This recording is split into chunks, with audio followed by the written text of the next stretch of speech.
Hi, I'm Fred Brechtel, CEO of Brechtel Manufacturing, your aerosol solutions partner. Today I'm going to be demonstrating a new tool we've developed for replacing the wick on your particle into liquid sampler. What we've done is created a small tool because I know that it can be difficult to replace the wick in your pills, which is positioned right here on the other side of the quartz impactor disc.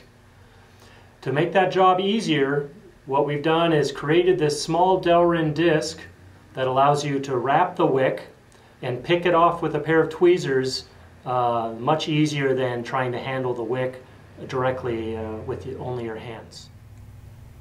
Before you start replacing the wick on your pills, be sure that you have a few spare wicks available and that they've been cleaned, first with methanol and then with at least 3 milliQ water rinses. You'll want to have a pair of tweezers to handle the wick, and you'll want to make at least 2 or 3 spare wicks just in case one of them gets damaged during this process. You can always just move to the next wick. And then you'll want one of our new wick replacement tools, which I'm about to demonstrate the use of. There are 2 different ways to use this wick replacement tool. One is to simply hold the tool in your hand and wrap the wick around the outside diameter so that the tweezers can be used to pull the wick off right where this indentation is. This lets the tweezers get underneath the wick, and then you slide it off. That makes it pre-rolled and ready to slide into the pills. The other way to use the wick is to actually use the hardware that we've shipped, the screw, a couple of washers, and a couple of nuts to let you screw this screw into the frame on your pills.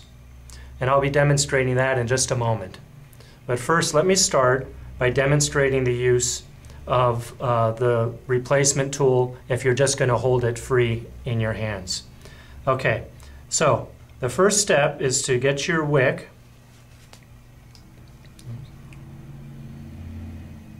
and hold it up against the tool so that the end of the wick is going to fall over this groove. So you may have to rotate it around a little bit and just get it lined up so that if you push it down with the tweezers, you see that the end is going to fall into that groove, or just over it. Okay, that's pretty good right there. You see how it's overlapping the cutout. When you're handling the wick, take care not to bend it or twist it, because that will affect its liquid collection properties. Now what I'm going to do is I'm going to wrap the wick around the Delrin tool, just using my fingers, and aligning it on the front edge so that the ends overlap right where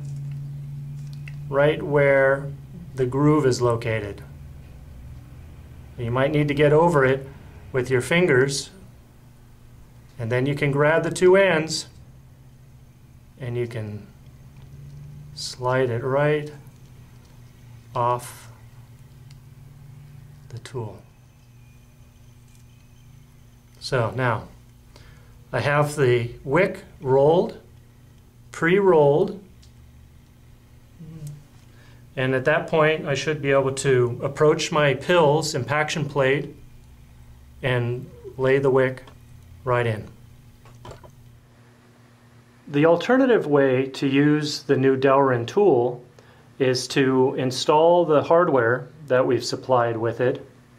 There's a 832 Allen head cap screw, and then there's a nut back here that holds the tool tightly on the bolt, and then there's another nut right here that lets you screw the screw into the pills frame and then use your wrench to lock down the nut to hold this nice and rigidly against the frame.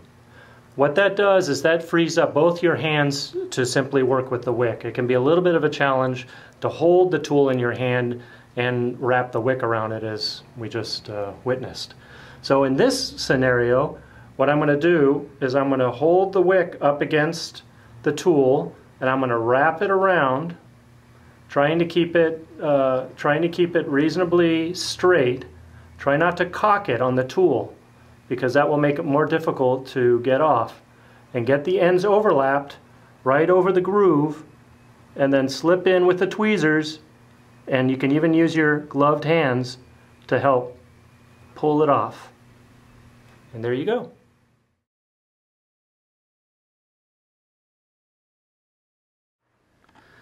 Let me demonstrate how to install the wick into an actual Pils. Now, I've already pulled the wick off of the Delrin tool, and I'm holding it with my tweezers. And what I want to do is I want to pre-clean the hole here in the Pils with some methanol and then with Millicue to make sure I remove any residuals left from sampling. And then I want to carefully insert the wick into the counterbore, and do not release it with the tweezers until you know that it's fully seated inside the plastic piece.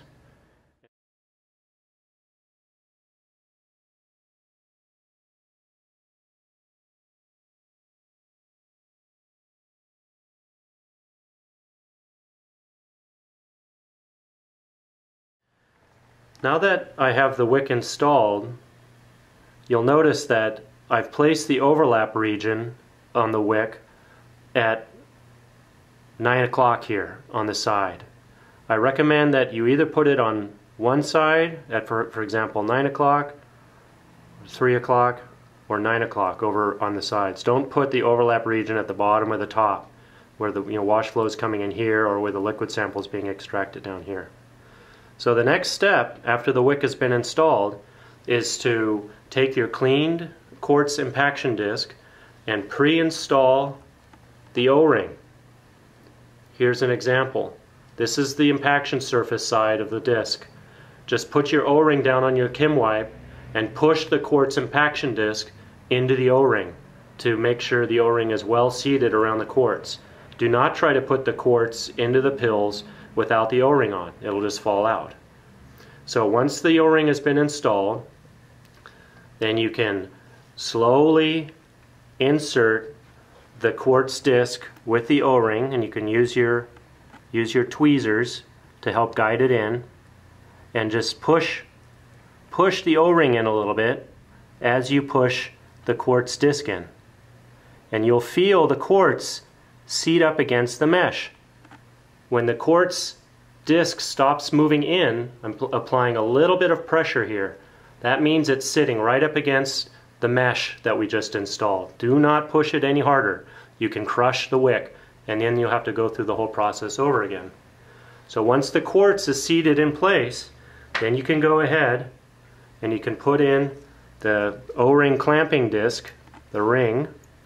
This is the ring that squeezes the O-ring around the quartz. So I'm just going to go ahead and put in one of the screws to keep it from falling out. Put in the second screw.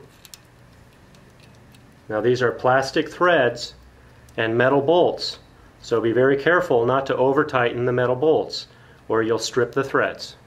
The bolts do not have to be very tight, they just need to be slightly snug. Get your Allen key, your Allen wrench, and gently snug them up, not tightening one of the bolts all at once, but try to keep the disc, this metal piece, slightly parallel and level relative to the quartz. And just compress the O-ring by tightening these down so that they're about evenly snug. This is just snug tight. So that's it. That's the procedure for replacing the wick in your Pils. Have a great day.